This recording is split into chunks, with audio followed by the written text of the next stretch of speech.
Welcome to Luca is a Billionaire, where the only thing I invest in is your answers. You start by opening the clock app and tapping the bedtime or sleep schedule section. This puts you directly where schedule's live. Make sure iOS is up to date, because layout and labels can change between versions.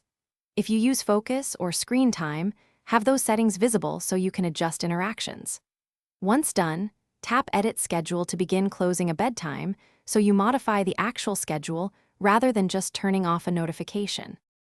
You need to select the exact schedule you set previously, because some users have multiple sleep schedules for weekdays and weekends.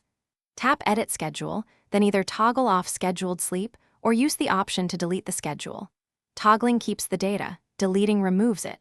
Make sure to inspect linked alarms and any focus mode that activates with sleep so you don't leave automatic Do Not Disturb or dim screen behaviors active.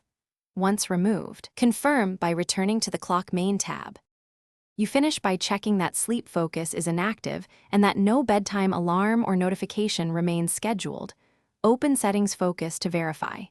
If the bedtime still appears, restart your iPhone to force settings to refresh. This clears transient sync glitches.